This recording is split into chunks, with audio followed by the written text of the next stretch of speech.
Stock மார்க்கெட்டுக்கு என்னதான் ஆச்சு? கிட்டத்தட்ட 1.5 வருஷமா ஒண்ணுமே ஏறல. என்னோட போர்ட்ஃபோலியோ நெகட்டிவா இருக்கு. ஸ்டாக் மார்க்கெட் வந்து ஏறுமா ஏறாதா, என்ன பண்றது அப்படின்னு நிறைய பேருக்கான கொஸ்டின் இதுதான். ஸோ நம்ம வந்து இந்த டெம்பரரியா 2 வருஷத்துக்கு நம்ம என்னதான் டெக்னிக்கலா பேசினாலும் 4 வருஷமா ஜியோ பொலிட்டிக்கல் டென்ஷன் இருக்கு, இது பில்டப் ஆயிருக்கு, ட்ரம்ப்னால தான் அப்படின்னு என்னதான் சொன்னாலும் இது இப்படியே முடிய போறது இல்லை, ஒரே மாசத்துல மாற போறது இல்லை. ஸோ நம்ம வந்து ஒரு 36 இயர்ஸோட ரெக்கார்டு பார்த்தா நம்ம வந்து சென்செக்ஸை புரிஞ்சுக்கலாம். ஸ்டாக் மார்க்கெட்டோட பர்ஃபார்மன்ஸ் எப்படி, பிஹேவியர் எப்படி அப்படின்றது நமக்கு புரிய ஆரம்பிக்கும். வணக்கம், நான் கணேசன் திரு, உங்கள் மியூச்சுவல் ஃபண்ட் டிஸ்ட்ரிபியூட்டர். ஸோ எல்லாருக்குமான கேள்வி தான் இது, ஸ்டாக் மார்க்கெட் ஏறுமா ஏறாதா அப்படின்னும் போது இந்த டேட்டா, இந்த இமேஜ் பாருங்க. இதுல பாத்தீங்கன்னா 90ல இருந்து 2026 36 வருஷத்துல ஸ்டாக் மார்க்கெட், அதுவும் சென்செக்ஸ் நம்ம சொல்றது வந்து கிட்டத்தட்ட ஒரு 1000-1500 பாயிண்ட்ல இருந்து கொஞ்சம் கொஞ்சமா இப்போ 85,000 பாயிண்ட் போச்சு. இப்போ 74-75,000ல இருக்கு. ஸோ இதுல பாத்தீங்கன்னா ஈவென்ட்ஸ், அதாவது ஹர்ஷத் மேத்தா ஸ்கேம் ஆரம்பிச்சு, ஏஷியன் கிரைசிஸ், அப்புறம் Y2K ப்ராப்ளம், அப்புறம்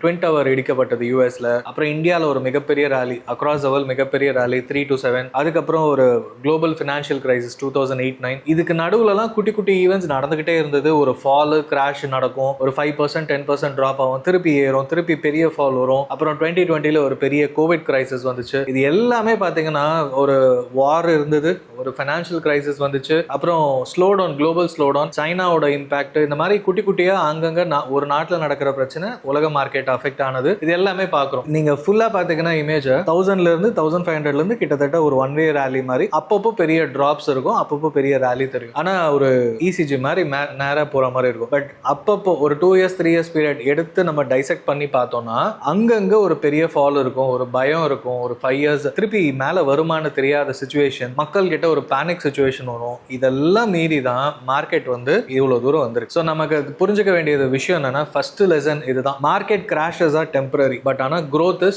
permanent. நீங்க ஒரு 30 வருஷத்துக்கு முன்னாடி ஒரு ரிட்டையர்மெண்ட் ஸ்டேஜ் 20-25 வயசுல ஒருத்தர் ஆரம்பிச்சிருந்தாருன்னா இப்ப அவர்கிட்ட வந்து கண்டிப்பா மிகப்பெரிய அமௌண்ட் சென்செக்ஸ் மூலமாவே கிடைச்சிருக்கு. வெறும் இண்டெக்ஸ் சென்செக்ஸ் டாப் 30 கம்பெனிஸ்ல இன்வெஸ்ட்மெண்ட் பண்ணி இருந்தாலே, மியூச்சுவல் ஃபண்டா இருந்தா வச்சுக்கலாம், ஸ்டாக்னு வச்சுக்கிட்டாலும் டாப் 5 கம்பெனிஸை நீங்க ப்ராப்பரா ட்ராக் பண்ணிருந்தீங்கன்னா மிகப்பெரிய அமௌண்ட் கண்டிப்பா உங்களுக்கு கிடைச்சிருக்கும். So first lesson, market crashes are temporary. ஏன்னா ஒரு ஃபால் வருது, நீங்க பொறுமையா வெயிட் பண்ணி பாத்தீங்கன்னா ஒரு 6 months to 12 months இல்ல 18 monthsக்கு அப்புறம் பாத்தீங்கன்னா உடனே ஒரு மிகப்பெரிய ரேலி, 1.5 வருஷம் பொறுமையா இருந்தவங்க அந்த ரேலியில பார்ட்டிசிபேட் பண்ண முடியும். யாரெல்லாம் அந்த கிராஷ்ல இன்வெஸ்ட்மெண்ட் அதிகமா பண்றாங்களோ அடுத்த ரேலியில அவங்களுக்கு மிகப்பெரிய ப்ராஃபிட் இருக்கு. ஸோ இதுதான் வந்து நமக்கு ஒரு மிகப்பெரிய லெசன். ஸோ இப்போ அப்ளை பண்ணீங்கன்னா லாஸ்ட் ஆல்மோஸ்ட் ஒரு 18 monthsக்கு மேல எஸ்ஐபி போட்டவங்களா இருந்தாலும் சரி, ஸ்டாக் மார்க்கெட்ல ஒரு நல்ல கம்பெனில போட்டிருந்தாலும் சரி, உங்களுக்கு நெகட்டிவ் ரிட்டர்ன்ஸ் தான். பட் கவலைப்பட வேணாம். பட் உங்களால இன்னொரு 3 years வெயிட் பண்ண முடியும், 5 years வெயிட் பண்ண முடியும்னா கண்டிப்பா ஒரு மிகப்பெரிய ரிட்டர்ன்ஸ் வரதுக்கான வாய்ப்புகள் இருக்குன்றது தான் இதுல தெரியுது. ரெண்டாவது முக்கியமான லெசன் பாத்தீங்கன்னா, time in the market is more important then timing the market. இதுதான் எல்லாருமே சொல்லுவாங்க. நான் என்னோட கிளைண்ட்ஸ் எல்லாருக்குமே, அதுவும் இப்போ பர்டிகுலரா, சார் எப்ப சார் பாட்டம் வரும், நான் அங்க போய் இன்வெஸ்ட்மெண்ட் பண்றேன், எஸ்ஐபி ஸ்டார்ட் பண்றேன்னு சொல்றவங்களுக்கு, நீங்க ஆல்ரெடி 1.5 வருஷமா போட்டிருக்கீங்க, இப்போ பாஸ் பண்ணீங்கன்னா உங்களுக்கான அந்த லோயர் என்ஏவில பை பண்ற யூனிட்ஸை நீங்க லூஸ் பண்ணிடுவீங்க மியூச்சுவல் ஃபண்டா இருந்தா அப்படின்னு சொல்லும் போது சரி ஓகேன்னு கண்டினியூ பண்றாங்க. ஸோ அந்த டைமிங்ன்றது நமக்கு தெரியவே தெரியாது.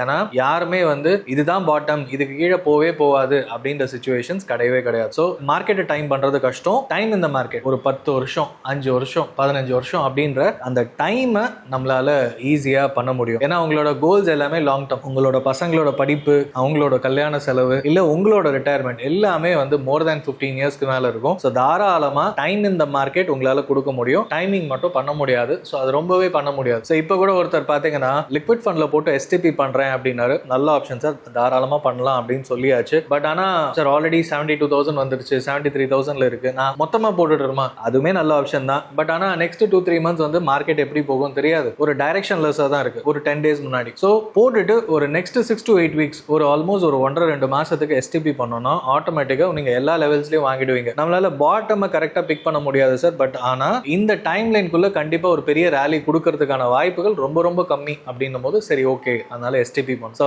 ரொம்பவே டைமிங் கரெக்டா இதுதான் பெஸ்ட் அப்படின்னு பண்ண முடியாது. கரெக்டான இந்த சிச்சுவேஷனை ஆப்பர்ச்சுனிட்டியை யூஸ் பண்ணிட்டு எஸ்டிபி பண்ணீங்கன்னா நெக்ஸ்ட் ஒரு 5 இயர்ஸ் இன்வெஸ்ட்மெண்ட் பண்ண முடியும் அப்படின்னு சொன்னதுனால தாராளமா பண்ணுங்கன்னு சொல்லியாச்சு. ஸோ இதுவுமே ஒரு முக்கியமான லெசன் அப்படின்னு நான் பார்க்குறேன். மூணாவது முக்கியமான லெசன் பார்த்தீங்கன்னா markets move on events but corporate earnings drive the growth அப்படின்னு சொல்லுவாங்க. அதாவது குட்டி குட்டி ஈவெண்ட்ஸ், சைனால ஒரு கிரைசிஸ்னா கமோடிட்டி பிரைசஸ் குறையும், அதுக்கப்புறம் இன்ஃபிளேஷன் அதிகமாச்சுன்னா இன்ட்ரெஸ்ட் ரேட் அதிகமாகும், இன்ட்ரெஸ்ட் ரேட் அதிகமாச்சுன்னா ஆட்டோமேட்டிக்கா மேனுஃபேக்சரிங் இண்டஸ்ட்ரியல் ரிலேட்டட் ஸ்டாக்ஸ்லாம் வந்து அடிவாகும், ஏன்னா அதிக இன்ட்ரெஸ்ட்டுக்கு பே பண்ணுவாங்க. ஸோ அது வந்து ஒரு செயின் ரியாக்ஷன் மாதிரி ஒரு ஈவெண்ட். பட் ஆனால் கண்டிப்பா ஒரு கார்பரேட் earnings இம்ப்ரூவ் ஆகுது அப்படின்னா அந்த கம்பெனிஸ் எல்லாமே க்ரோ ஆகும். இர்ரெஸ்பெக்டிவ் அது பிஎஸ்யூவா பிரைவேட்டா இல்லைனா எதுவாக இருந்தாலும் சரி, ஆட்டோமேட்டிக்காக கார்பரேட் earnings பிக்கப் ஆச்சுன்னா நடக்கும். 2020 வரைக்கும் பார்த்தீங்கன்னா பப்ளிக் செக்டர் பேங்க்ஸ்லாம் பெரிய மூவ்மெண்ட்டே இருக்காது, இது அவ்வளோதான். பப்ளிக் செக்டர் கம்பெனிஸே அப்படிதான் இருந்தது. பட் அதுக்கப்புறமா கோவிடுக்கு அப்புறம் பார்த்தீங்கன்னா நிறைய கிளீன் அப் பண்ணி பப்ளிக் செக்டர் பேங்க்ஸ்லாம் மிகப்பெரிய growth compared to private sector banks இந்த லாஸ்ட் 5 இயர்ஸ்னே சொல்லலாம். அதே மாதிரி நிறைய பப்ளிக் செக்டர் கம்பெனிஸ்லாம் நிறையவே இம்ப்ரூவ் ஆச்சு, ஏன்னா கார்பரேட் earnings பிக்கப் ஆச்சு. டிஃபென்ஸ் ரிலேட்டட் கம்பெனிஸ் எல்லாமே மோஸ்ட்லி பப்ளிக் செக்டர் கம்பெனிஸ் தான். இது எல்லாமே நல்ல சூப்பரான ரிட்டர்ன்ஸ் கொடுத்தது லாஸ்ட் 5 இயர்ஸ்ல. ஸோ இது எல்லாமே என்ன உணர்த்துதுன்னு பார்த்தீங்கன்னா ஈவெண்ட்ஸ் வந்து அந்த பர்டிகுலர் டைம்ல ஒரு நீஜர்க் ரியாக்ஷன், உடனே ஒரு ரியாக்ஷன் கொடுக்கறது மட்டும்தான். பட் ஆனால் அதை வந்து லாங் டர்மா வச்சிருந்தோம் அப்படின்னா ஆட்டோமேட்டிக்கா கார்பரேட் earnings பிக்கப் ஆனா மட்டும்தான் நமக்கான growth, அந்த கம்பெனிக்கான growth நம்மளால பார்க்க முடியும். ஈவெண்ட்டை விட்டுருங்க, இப்போ நடக்கிறதும் அது மாதிரி ஒரு முக்கியமான ஈவெண்ட், அதாவது யூஎஸ் ஈரான் நடக்கிற அசாதாரண சிச்சுவேஷன், அதனால நடக்கக்கூடிய இம்பாக்ட், இது எல்லாமே நமக்கு வந்து அடுத்த 2-3 மந்த்ஸ்ல தெரிய ஆரம்பிக்கும். அது முடிஞ்சதுன்னா அதுக்கப்புறம் இன்னும் நிறைய பெருசா நமக்கு சேஞ்சஸ் தெரிய ஆரம்பிக்கும். பட் இது எல்லாமே வந்து ஷார்ட் டர்ம் தான். பட் லாங் டர்ம்ல கார்பரேட் earnings பிக்கப் ஆச்சுன்னா, ஏன்னா ஒரு 6 மந்த்ஸ் முன்னாடி 3 மந்த்ஸ் முன்னாடி வரைக்கும் பேசினது பாட்டம் அவுட் ஆயிருச்சு கார்பரேட் growth, இதுக்கப்புறம் இங்க இருந்து பிக்கப் ஆக ஆரம்பிக்கும், earnings பிக்கப் ஆயிடும் பேசணும். ஸோ சைலண்டா earnings வந்து பிக்கப் ஆகிறது தெரியுது. இந்த ஒரு அசாதாரண சிச்சுவேஷன் வந்து வேர்ல்டு ஓவர் முடியுது, இல்லைன்னா ஓரளவுக்கு சப்சிடைஸ் ஆயிருச்சு அப்படின்னா